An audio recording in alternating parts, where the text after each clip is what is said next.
Hoy contamos con un gran invitado, ya como es costumbre en nuestro programa, la presentación la haga don Germán Valencia. Muy amable, fue un cachaco venido a estas tierras que toca tiple, que sabe componer, que es ingeniero civil, que contrapuntea, que ha hecho parte y gran parte del desarrollo que hoy tenemos. Complacidos mucho de tenerlo con nosotros, Rodrigo Rueda Arciniegas, el primer alcalde del municipio. Bienvenido.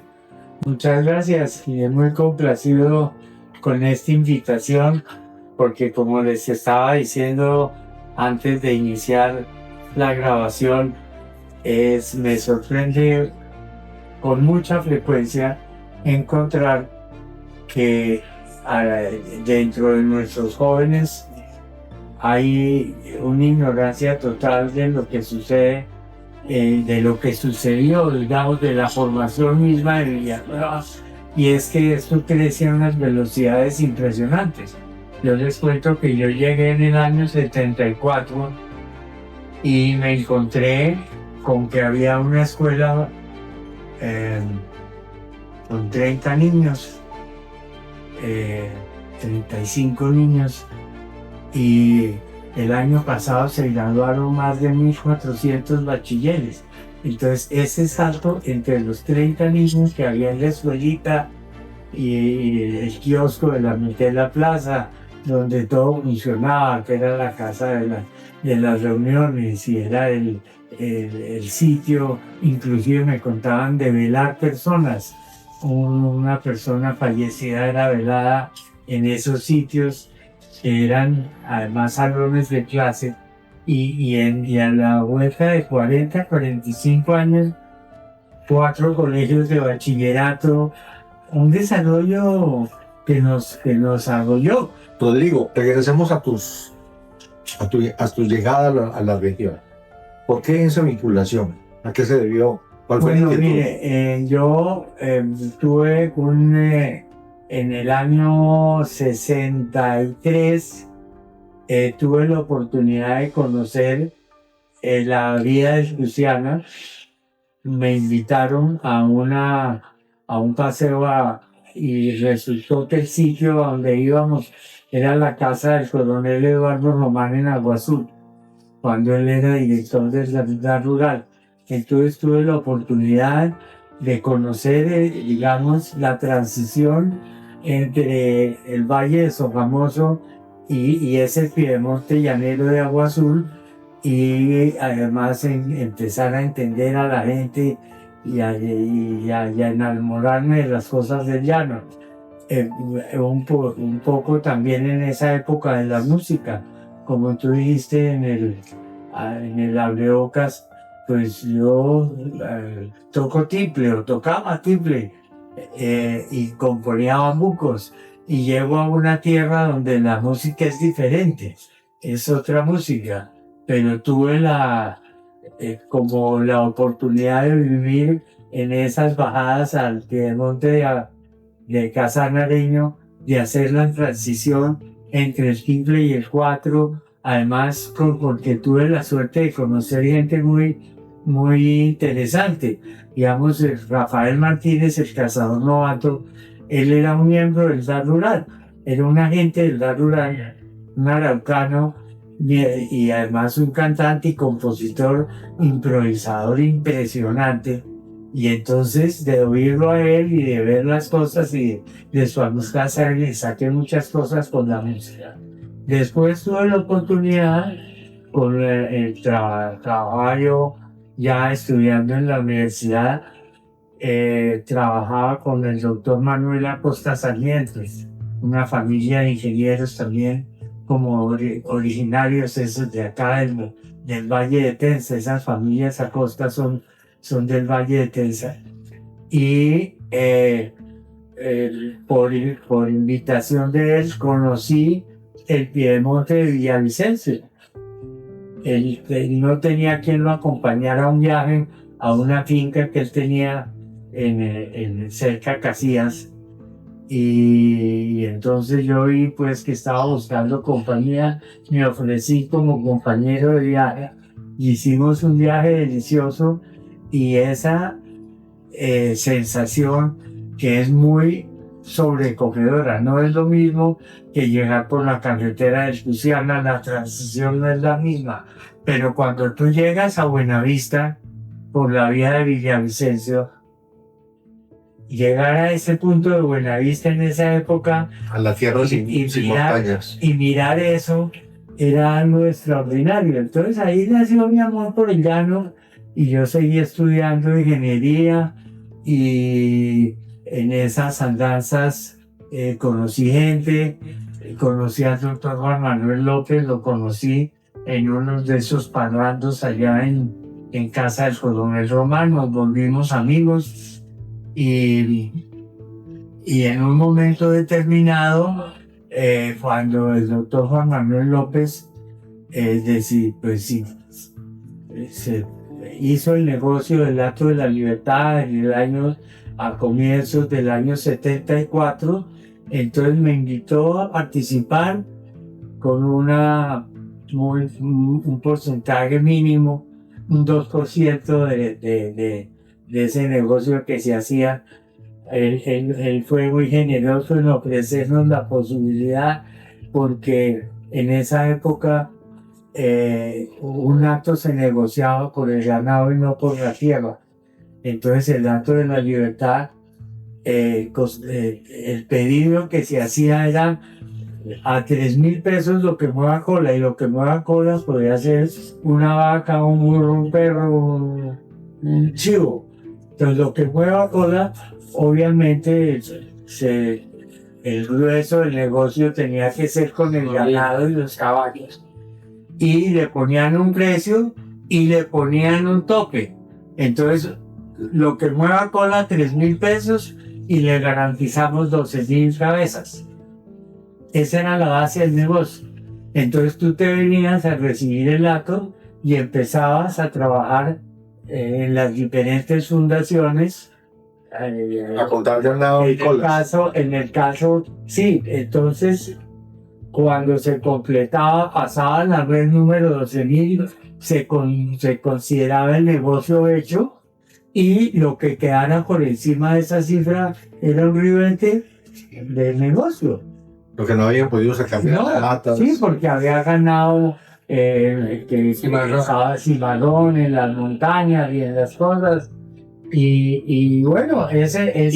Y tu papel, el que Juan Manuel López te invita a participar en ese 2%, ¿era cuál específico? No, digamos, yo le entendía a Juan Manuel que su sueño era poder conseguir una empresa él era el dueño del ganado, pero había 45.000 hectáreas que acompañaban eso.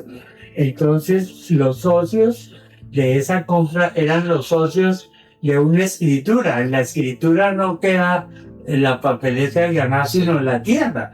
Y había una ventaja muy, muy importante, y era que en el año 40-42, don Eliodoro Acosta, que fue el fundador del Acto de la Libertad,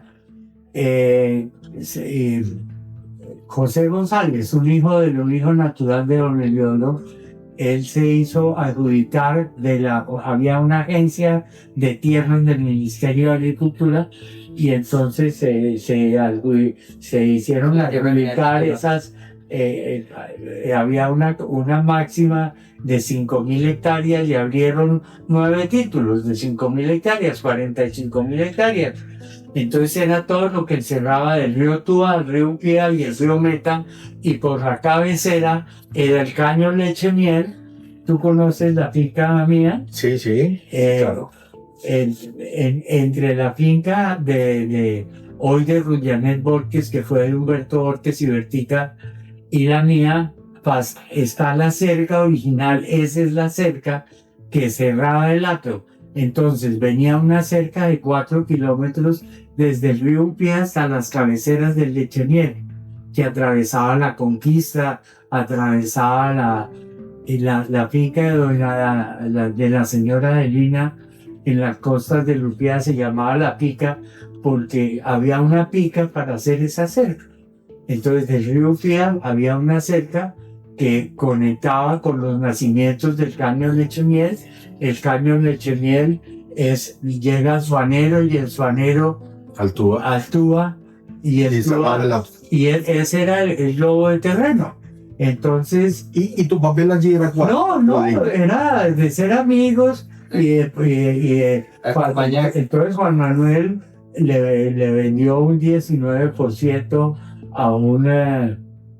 al esposo de una prima de María, su esposa, a Johann Heinrich, un personaje muy querido, como el 19%, y otros porcentajes a Felipe López, a Marta Carrizosa, la hermana de María, Felipe, el hermano de Juan Manuel, y Claudia de Mariño, otros amigos de él, a Gonzalo Ortiz, a Roberto Vargas, un veterinario que le ayudaba. ¿Y cómo encaja el tema de los colonos? No, pues de golpe me imagino ellos, como nos conocíamos, eran los parrandos y nadie sabía tocar cuatro. Entonces, oiga, invitemos a ese tipo para que también venga. Y entonces un día me llamaron que si quería participar. Y, sí, entonces entré con un 2% de ese negocio y a venir y mirar el llano. Era una experiencia sensorial únicamente, porque no era un negocio. En últimas, después podía quedar algo de tierra para cada persona, pero al principio no era eso. Porque uno de nuestros invitados también hablaba de ese papel tuyo en la conjugación de toda una serie de condiciones que habían acá, de una cuasi reforma agraria que se había logrado con las personas, con el criterio de que el que ayuda a manejar que trabajaba la tierra era el dueño, entonces... No, digamos la situación nuestra fue que ese negocio se empezó a dar, vinieron de Comegan y de otras empresas grandes de ganadería con ganas de ser socios de la ganadería de la Libertad. Además, pues yo tenía las mejores referencias cuando yo le conté a Coronel Román de esa posibilidad de ser socio. Me dijo, mire, yo no he visto un ganado más bonito que el de la Libertad. Es un ganado colorado y es un ganado donde con la base del ganado Casanare hicieron una ganadería muy especial, porque hicieron una epopeya, que fue donde Lloro Costa le compraba al abuelo del coronel Román, al general Celso Román, por allá en el oriente de Cundinamarca, unos toros Doran que habían importado de Francia. Y entonces esos toros Doran los aclimataron en Guateque, y de la Libertad subían lotes de 400, 800 novillas a hacerlas cargar de esos toros Doran en Guateque y venían a parir acá. Entonces se formó una ganadería, era una ganadería espectacular, de unas vacas divinamente formadas. Claro que se veía la base casanareña, pero era una cosa muy especial.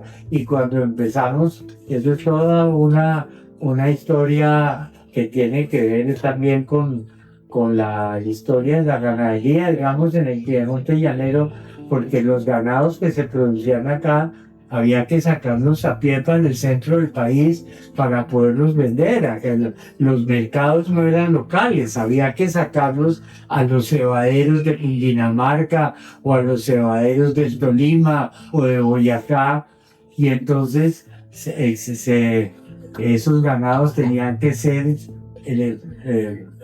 protegidos con unas alpargatas de quique que me contaban, las decían las cachangas, y ese eran un producto que hacían en Boyacá, o eran unas alpargatas de quique que se le ponían en las manos al ganado que iba a empezar la travesía hacia arriba. Y bueno, pues imagínate esas pompeñas. Entonces eso, si hoy día uno llegar en carro por la vía de Guateque me parece algo extraordinario por sus paisajes y por lo difícil, de lo intrincado del terreno. Imagínate lo que eran esos caminos ganaderos, por Villavicencio o acá por Guateque o por La Salina o por la Labranza Grande, había muchos caminos de herradura. Entonces el cuento era que don Eliodoro Acosta hacía esa magnífica idea de meterle sangre Doran a sus vacas de la libertad. Tenemos dos elementos aquí configurados, ¿no? Sí. La historia de la ganadería, del llano. Pues el eso fue Casanare. lo que yo encontré Sí, acá. correcto. Entonces eran unos corrales muy altos, porque el ganado entraba al corral 2 veces al año.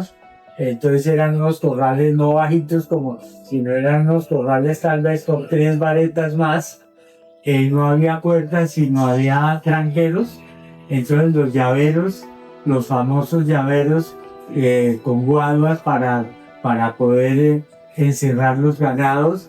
La gente descalza, además en unos barriales espantosos, todo el mundo con capote al hombro, porque eso era meterse a un circo, era algo peligroso, era algo muy... Una corraleja. Sí, era una corraleja. Y entonces, imagínate uno el venir de Bogotá y empezarse a encontrar, me acuerdo en unos primeros trabajos de llano, de golpe empieza ya como a amanecer y empiezo a ver, pues madre, todo el mundo con la boca llena de sangre. Entonces la costumbre era que se mataban una vaca para alimentar a los vaqueros, y todo el mundo en el chorro de la vaca, en la puñalada, ponía una tortuga y tomaba sangre fresca. Eso era algo que era muy común. Entonces de golpe tú te levantabas y la gente como Drácula, ¿no? Con chorrones de sangre, de golpe el menudo Muy alimenticio, ¿no? de golpe el menudo de la vaca. Ay no, que ya llegó doña no sé qué con el niño. Un niñito de brazos. Y lo meten allá. Saca un vaquero su cuchillo y abre el menudo y meten al niño. Tú metías la mano entre el menudo y tienes que sacarla porque es calientísimo. Calientísimo. Bueno, ahí entre la mierda del menudo metían al chinito, cocían otra vez el menudo y el niñito quedaba llorando con la cabecita por fuera, y era que había que sacarle, estaba helado. Estaba ahí helado, sacarle Porque el frío. había visto un muerto, no sé qué. Todas esas cosas, pues imagínate para uno, Un ingeniero civil. no, para cualquier persona que venga, no hay que ser ingeniero civil, sino no conocer el llano. Entonces llegas tú y te encuentras con esas costumbres, además con esa franqueza de que todo el mundo te saluda de mano, de que todo el mundo te ofrece un trago, te ofrece un tinto, o te ofrece un pedazo de carne. Hay una gran camaradería. O un vino de eso. Eso, uno viene de la sabana de Bogotá, donde es muy, era, ya ahora mucho menos, pero era muy notable la relación entre un obrero de la sabana de Bogotá y su patrón, un terrateniente de la sabana de Bogotá, su merced, doctor. Sí, y de lejos, darle la mano nunca. Son unas relaciones distantes, y en el llano son unas relaciones muy. Esa transición, ¿cuándo se da? Que vienes al tema de enamorado del ganado con un porcentaje muy pequeñito, pero llega un momento en que venden el ganado de lato. No, el ganado en alguna medida se fue sacando o sea, el negocio del ganado no funcionó. Entonces, en un momento determinado, el doctor Juan Manuel nos ofreció a los pequeños socios que por qué no nos hacíamos una sociedad y él nos entregaba un pedazo de tierra. Entonces hicimos una sociedad con Claudia von Hildebrand que entre otras falleció hace 15 días en Bogotá, una persona encantadora, muy amiga de la familia, pues de Juan Manuel y de María, con Luis Eduardo Hoyos, Roberto Vargas, Rodrigo Rueda. Entonces hicimos una sociedad y nos quedamos con las sabanas de flor amarillo y un pedazo, digamos, era una cerca que iba desde los potreros de la Libertad hasta la Colcha, una cerca de 6 kilómetros y otra cerca de 13 kilómetros entre los potreros de la Libertad y el río Túa. Y toda esa parte de arriba quedó, digamos... En ese grupo minoritario. Sí, entonces hicimos una sociedad que la llamamos Inversiones de Lucía. Entonces ya empezamos a tener responsabilidades. Y cuando pues, empezamos a tener responsabilidades, yo hice, me acuerdo, en mayo del año 74, con don Enrique Benítez, que era el encargado del Acto de la Libertad, que Enrique vive todavía. Sería muy interesante que ustedes pudieran hablar con Enrique Bonilla. Enrique Bonilla. Dije Benítez, ¿no? No, Bonilla, tío abuelo de Felipe. Enrique Bonilla, claro. Hermano de Blanquita. Hermano de Blanquita. Sí, yo conocí a Blanquita de 14 años, ahí anda en la Libertad. Y entonces Enrique me acompaña. Yo era la persona que se suponía que me iba a venir, porque el reto, ya cuando tú tienes algo, es venirte a hacer algo. Entonces yo resolví que yo podía ser la persona, y todo el mundo lo aceptó, que me pusiera al frente de eso, de esas inversiones de Lucía. Te acompaña otro amigo, ingeniero civil, Humberto Amaya. Sí, pero esa es otra historia. Más adelante. Esa es otra historia, porque cuando Juan Manuel nos propone el quedarnos con esa Cabeza de la... sí, con ese pedazo de tierra que eran como 13.000 hectáreas. Entonces yo le propongo a Juan Manuel que por qué no me sube un poquito mi porcentaje recibiéndome un pedazo de tierra que yo ya tenía en Altillanura. Yo ya había tenido algunas experiencias de lo que yo quería hacer en el llano, y entonces negocié con un personaje un pedazo de tierra como de 2.000 hectáreas en las costas del río Garibay, entre el río Melúa y el río Garibay. Y entonces después de que la negocié... Los por Puerto López. Sí. No. Tú subes al Alto de Menegua y te vas por la carretera ahora que llaman de los japoneses, buscando el río Melúa, pasas el Melúa, remontas unas serranías y llegas allá al río Garibay, que era una vaina ya, pues una locura, una utopía. Pero entonces, cuando yo llego, ese pedazo de tierra es con una escritura hecha a mano, con una persona que era el dueño de ese pedazo, y se llamaba Cristóbal Castañeda, el viejo. Tenía una casita en el Alto de Menegua y allá hicimos el negocio, y con una escritura muy simpática, porque las mejoras eran un burro, una caneca de 55 galones. Imagínate lo que en esa época representaba tener una caneca de 55 galones, era algo extraordinario. Y una lanza para matar dantas, así reza en el papelito. Entonces llego yo a mi trabajo en Bogotá como ingeniero, y allá me encuentro en una reunión de obra. ¿Cómo le fue por el llano, Rueda? No, bien, compré un pedazo de tierra. ¿Cómo así? Sí, me vendieron en 12.000 pesos un pedazo de tierra. No, yo me ganaba 4.000, era el sueldo de los ingenieros, eran 3 sueldos. Entonces, 4.000 pesos, 12.000 pesos me costó la vaina.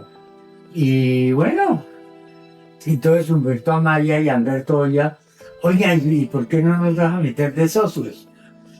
Y yo fui muy sí, les dije sí, entonces, ¿A quién le tocó la lanza de Matatán? no, entonces nos metimos de socios y cuando viene ese negocio en que ya vamos a hacer la división, entonces yo le propongo a Juan Manuel López, le Que te digo, reciba eso. oiga, yo tengo ese pedacito de tierra y a usted no le interesa para que yo quede con un porcentaje mejor dentro de la sociedad.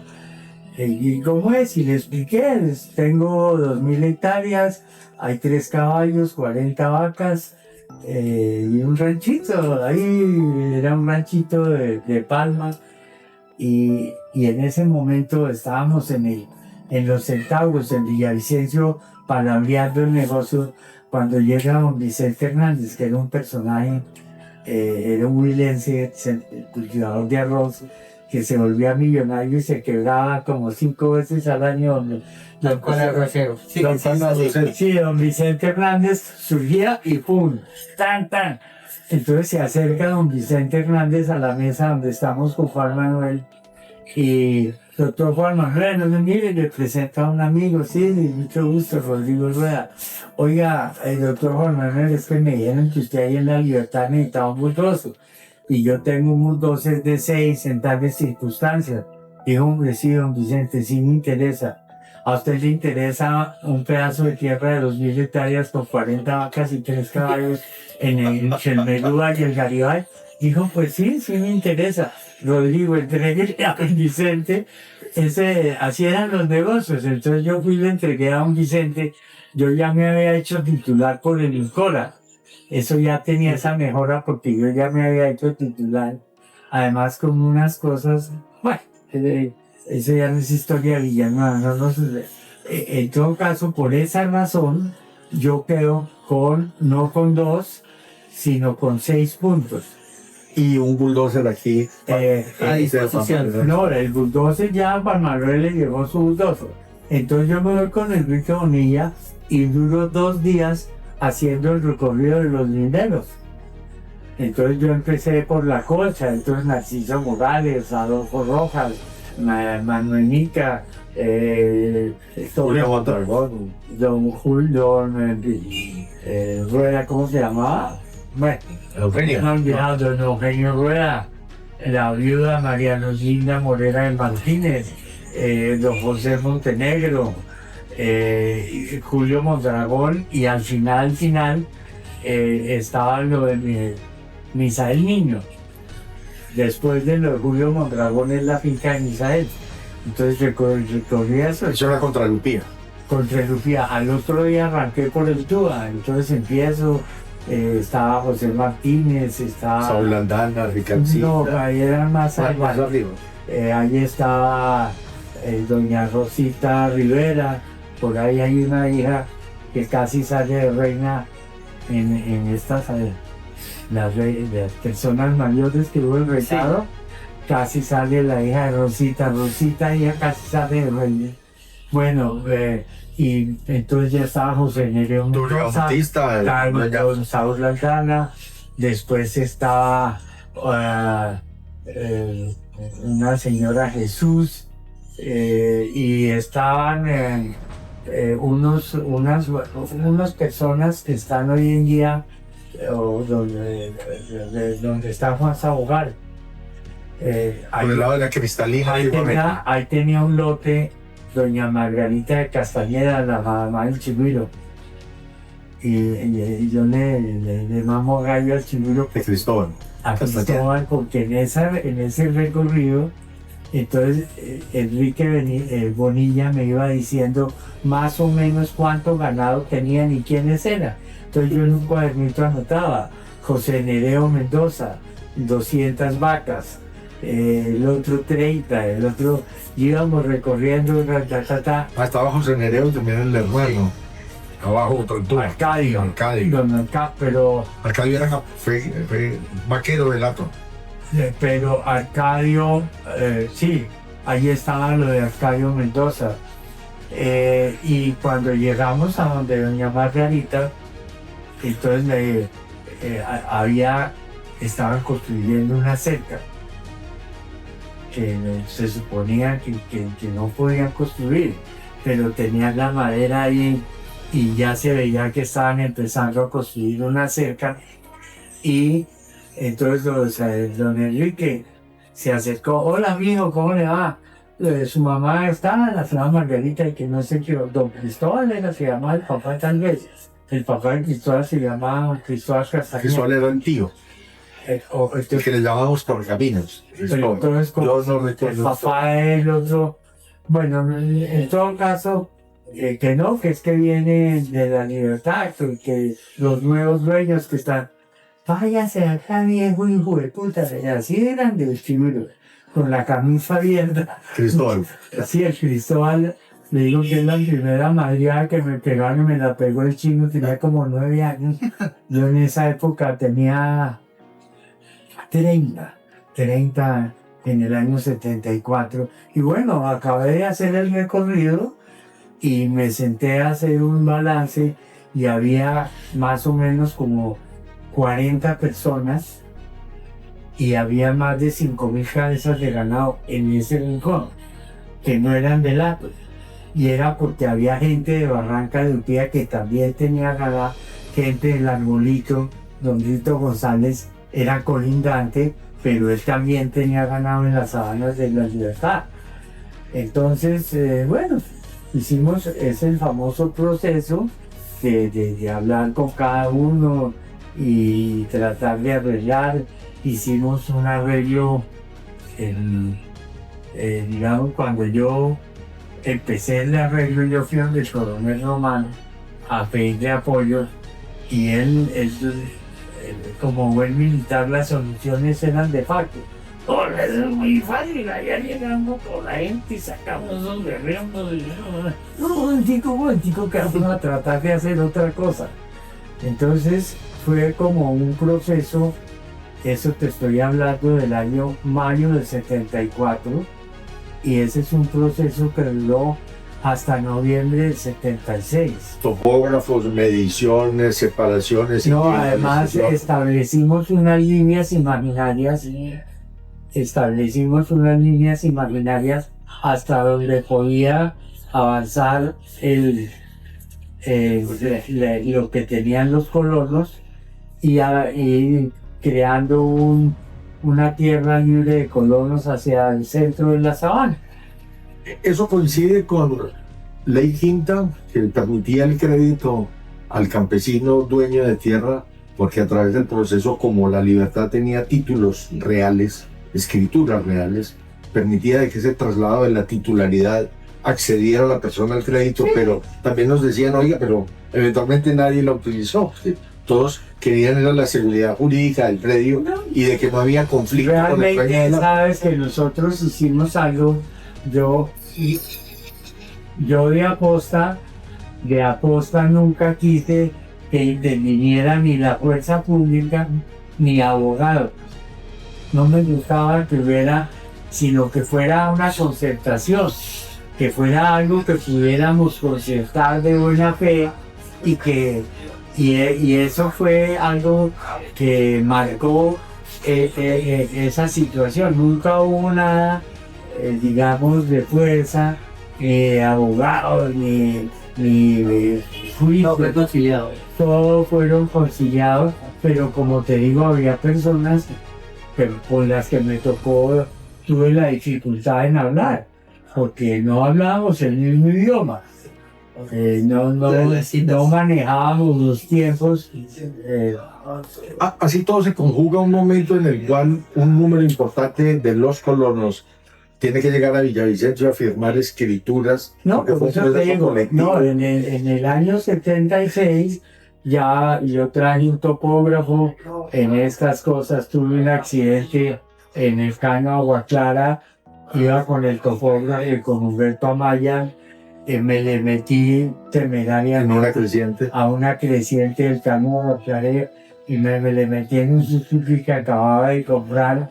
Yo tenía una camioneta Willys pesada y yo sabía pasar el caño con las crecientes medianas, y fui tan bruto, tan irreflexivo, que me le metí con el Suzuki y me cogió como una caja de cartón a botes caño abajo. Me pasaron muchas cosas, pasaron en esas. Hubo problemas porque había, estábamos en eso y llegaron problemas con los usuarios campesinos de Córdoba. Entonces, que llegaron como a alterar esa tranquilidad relativa que teníamos. Había unos personajes, no sé, me acuerdo, uno de los líderes comunitarios más bravos se llamaba Edilberto Aguirre, y él se oponía a todas las concertaciones que yo proponía, pero yo lo enfrentaba y íbamos avanzando, y finalmente logramos que en noviembre del año 76 habíamos diseñado un formato de escritura. Primero habíamos hecho un formato de promesa de venta. Entonces era llenar los linderos, las cédulas. Era como facilitar las cosas. Y finalmente, y fue en la notaría segunda, el doctor Candanosa era el Candanosa Polo. Candanosa Polo era el notario segundo de Villavicencio. Entonces en el Hotel Savoy, en el primer piso, se instaló la notaría para recibir a la gente y firmar las escrituras. Y las tuvimos firmar. Pero digamos, por la señora Margarita, que acá yo hace poquito, la mamá del Chigüiro, y con Edilberto Aguirre tuvimos encontrones. Mire que aquí la señora Margarita, que no sé qué, que no, ustedes no les han podido solucionar el problema. Y le dije, ¿cómo que no? Ya tiene una promesa de venta. Sí, pero ¿usted sabe, el señor Edilberto Aguirre, que es una promesa de venta? Bueno, entonces si sabe para qué es una promesa de venta. Yo le he prometido venta. ¿Qué sigue después de una promesa de venta? Una escritura. ¿Qué necesita usted para una escritura? Que los titulares tengan cédula para poderse... Señora Margarita, ¿usted tiene cédula? No, usted no tengo.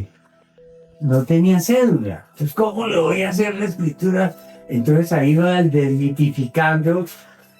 No, y es que eso no se puede hacer y no sé qué. Y entonces ahí me tocó, haciendo un paréntesis, meter a la señora Margarita entre mi carro, llevarme a Villavicencio a la registraduría a sacar la cédula para poder hacer la cosa. Me pasaron, había personas que estaban acá. Usted sabe que muchos de las gentes que llegaron a esta región eran exilados de la violencia política. De Boyacá. Entonces venían huyendo. Entonces me pasó una cosa muy simpática. De golpe en la notaría le toca el turno al señor José González. Entonces don José González se acerca y el notario le dice, pero usted se llama Gregorio Ramírez. Sí, doctor, pero es que como cuando vinimos nos tocó escondidos. Hágame el favor. Entonces don José González, mi vecino, se llamaba Gregorio Ramírez, que le decían Pico el Oro, porque había sido también de la guerrilla. Todos tenían sus nexos con la guerrilla liberal y con la vaina, muchos de ellos.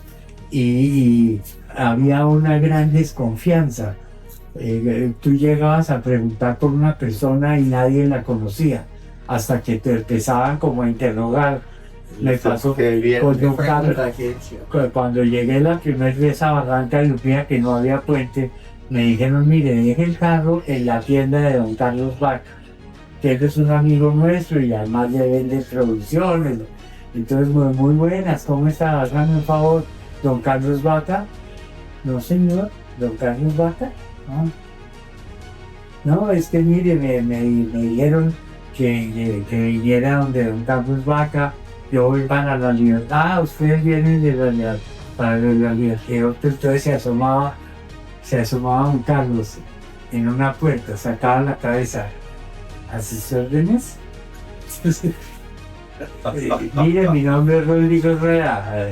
Yo soy amigo del doctor Juan Manuel López y vengo.